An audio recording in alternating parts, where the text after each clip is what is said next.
नौकरी के नाम पर झांसा दे करके 200 से अधिक लड़कियों को अलग अलग ज़िलों से ला करके उनको रखा जाता था और उनको रखा जाता था, उनके साथ मारपीट किया जाता था और उनका यौन संलिप्तता कितनी है लोगों की? क्या कोई बड़े लोगों का कोई संरक्षण वहाँ मिल रहा था? क्या इसमें कोई रसूखदार लोगों का जो वहाँ पे करने वाले लोग थे जो इस तरह की चुप्पी साधे बैठी हुई है, अरे उनकी चुप हो गई हैं? आपके राज्य में इतना बड़ा कांड हो गया, आपको जाकर के वहाँ घूम के आना चाहिए था। सरकार की तरफ से कोई जांच दल नहीं गया, कोई मंत्री वहाँ नहीं गया, पीड़िताओं से मिला नमस्कार, मैं ब्यूटी कश्यप और आप देख रहे हैं बिहार डेली लाइव। मुजफ्फरपुर में नौकरियों के नाम पर झांसा देकर यौन शोषण का मामला सामने आया है, जिनमें 200 से अधिक लड़कियों को बंधक बनाकर उसे मारा पीटा जाता था। हमारे साथ आयशा नेता कुमार दिव्यम है। आइए इस मामले में इनसे बात करें। देखिए, मुजफ्फरपुर के भीतर जो पूरा मामला हुआ है, ये पहला मामला नहीं है। आप देखिए कि नौकरी के नाम पर झांसा दे करके 200 से अधिक लड़कियों को अलग अलग ज़िलों से ला करके उनको रखा जाता था और उनको रखा जाता था, उनके साथ मारपीट किया जाता था और उनका यौन शोषण भी किया गया। वो तो हुआ एक ऐसी कि एक लड़की निकल कर के बाहर आई और उन्होंने वीडियो बनाया, तब जाकर के मामला आया।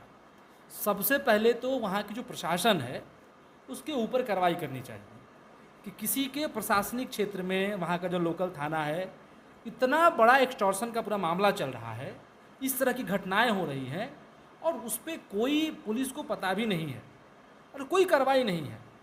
सवाल उठता है कि सिर्फ मामला इतना भर का नहीं है, मामला है कि इसमें राजनीतिक संलिप्तता कितनी है लोगों की?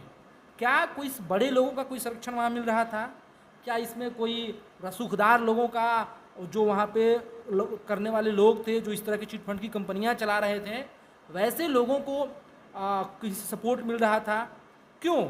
आखिर ऐसे इतने ताकतवर क्यों थे वो कि 200 लड़कियों को वो बंधक बनाकर रखते थे, उनको मारते थे, उनको पीटते थे, उसे काम करवाते थे, फर्जी कॉल करवाते थे नेटवर्क मार्केटिंग के नाम पर, और उसमें उनको कोई डर नहीं। आखिर किस बैकअप के साथ, किस रसूखदारों के, कौन से लोगों के सपोर्ट की वजह से उनका वो पूरा सिस्टम चला रहे थे? सवाल ये है। मामला ये मुजफ्फरपुर में दूसरा मामला है।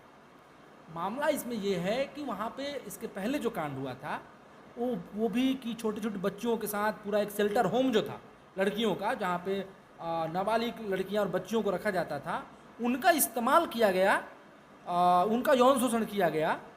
तो इतनी घिनौनी काम ये दूसरी बार मुजफ्फरपुर में हुआ है और यही नीतीश राज में हुआ है। तो एक तरफ नीतीश कुमार इस बात का दावा करते हैं कि हमारे कार्यकाल में महिलाओं का खूब विकास हुआ है, हमने महिलाओं को सुरक्षा दिया है, हमने लोगों को आज़ादी दिया है। नीतीश कुमार खूब पेट सहला सहला के ये बात को कहते हैं कि पहले कोई निकलता था जी, पहले कोई स्कूल में दिखता था जी। तो ये जो बात कहते हैं, इसकी कलाई खुल रही है, ये पोल खुल रहा है कि आपने की राज्य में और स्थिति आपने बदतर कर दिया है कि महिलाएं सुरक्षित नहीं हैं। आखिर इस राज्य में बेरोजगारी की संख्या इतनी ज़्यादा है, इसी वजह से लोग उस तरह के झांसे में फंसते हैं। अगर बेरोजगारी नहीं होती तो लोग उस फर्जी कामों में, फर्जी कॉल में क्यों फंसते हैं और वैसे काम करने क्यों लग जाते हैं? तो एक तो बेरोजगारी का दर बढ़ा हुआ है, इसका मुख्य कारण है। दूसरी बात इसमें यह है कि बालिका गृहकांड जो हुआ था उसी के तर्ज पे काम हुआ है। तो ये जांच करनी चाहिए कि क्या इसका कुछ उससे कनेक्शन है। यह बात इसमें आनी चाहिए कि वहाँ के लोकल जो लीडर्स थे, नेता थे, उनकी संलिप्तता कितनी है। देश के भीतर और बिहार के भीतर महिला अपराधों में लगातार बढ़ोतरी हो रही है। आप देखिए कि देश के भीतर कैसे लोगों को सह मिल जाता है। इसी देश में भाजपा के सांसद ने महिला पहलवानों के साथ छेड़खानी किया, उनका यौन उत्पीड़न किया, उस पर मामला दर्ज हुआ और भारतीय जनता पार्टी ने उसको बेटे को टिकट देकर उसकी रसूख को बचाए रखा, उसको टिकट दिया जबकि नहीं देना चाहिए था।